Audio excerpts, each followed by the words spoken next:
All right, question 6, 7, and 8 all deal with exponential growth and decay. And they are exponential growth and decay with a percent, which means you're going to be using one of these two formulas down at the bottom, depending on whether it's growth or decay. So the first thing you want to figure out is whether your amount is increasing or decreasing, because that'll tell us which formula to use. In this case, the problem says a new car is purchased for $26,400. The value of the car depreciates, which means it goes down, so we're talking about exponential decay. So what I'm going to do right now is I'm going to get rid of these two formulas because what we're talking about is exponential decay. So we're going to be using this formula right here. It decays at a rate, or depreciates at a rate of 5% per year. Which equation represents the value of the car after t years? So when we're looking at this equation, what we want to think about is plugging in the numbers we know. So our A, that's our starting value, or a starting amount. So in this case, we're starting with $26,400. The equation for decay is 1 minus the rate. The rate in this problem is 5%. Now 5% has to be turned into a decimal in order for us to put it in this problem. So that's going to be 0.05. So when we plug in our rate, we're going to plug in 0.05. And then the exponent, since we don't have a value of years, we're just going to leave that as an x, or in this case, they say after t years, so we'll make it a t. So this is our equation right here.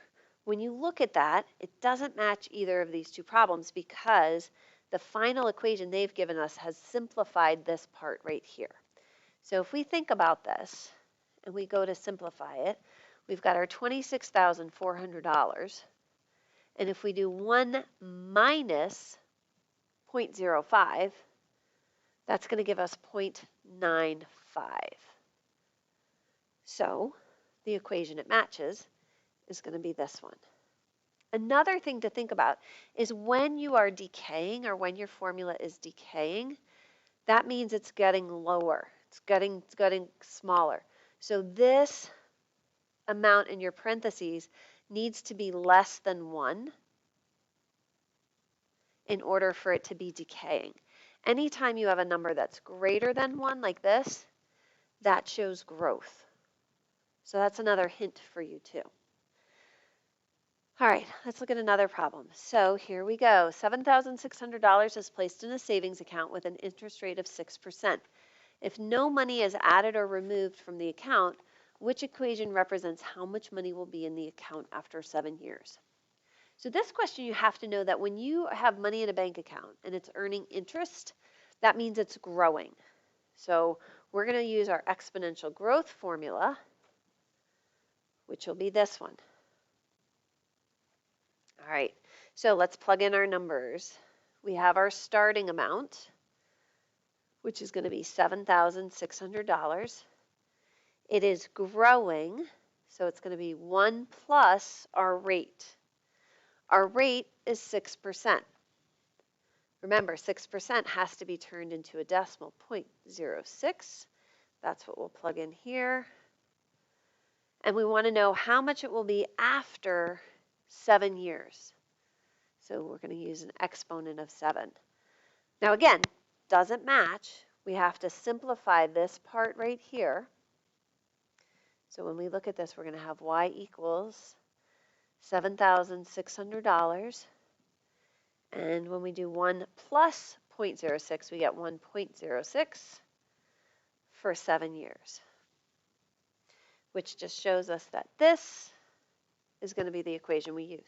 And again, remember, I said growth is going to have your amount in your parentheses being greater than 1. So that's the other way we can say this is growth. This is less than 1, so that would be decay. All right, we're going to do one more problem like this. This one doesn't give us a choice. This one we actually have to write an equation for. So a town has a population of 70,400 and grows at a rate of 4% every year. Create an equation to show what the town's population would be after 4 years. So again, growth, we're going to use our growth formula. We are going to plug in our starting amount. We're starting with 70,000. Oops, let me change that color. Let's make it red to match. We're going to start with 70,400, and it's growing. So that's going to be 1 plus my rate, and the rate is 4%. If I turn that into a decimal, we get 0.04. And we want to know what this population would be after 4 years. So when you're looking at this problem, this is an acceptable answer. Okay, if you're looking at a multiple choice question, they might want you to simplify this. So you might see 70,400, parentheses, 1.04 raised to the 4th power. And then again, if you wanted to plug that into your calculator, you could find out exactly what your answer is. It doesn't ask us to do that. All we're doing is creating an equation. So either of these two would be acceptable for your equation.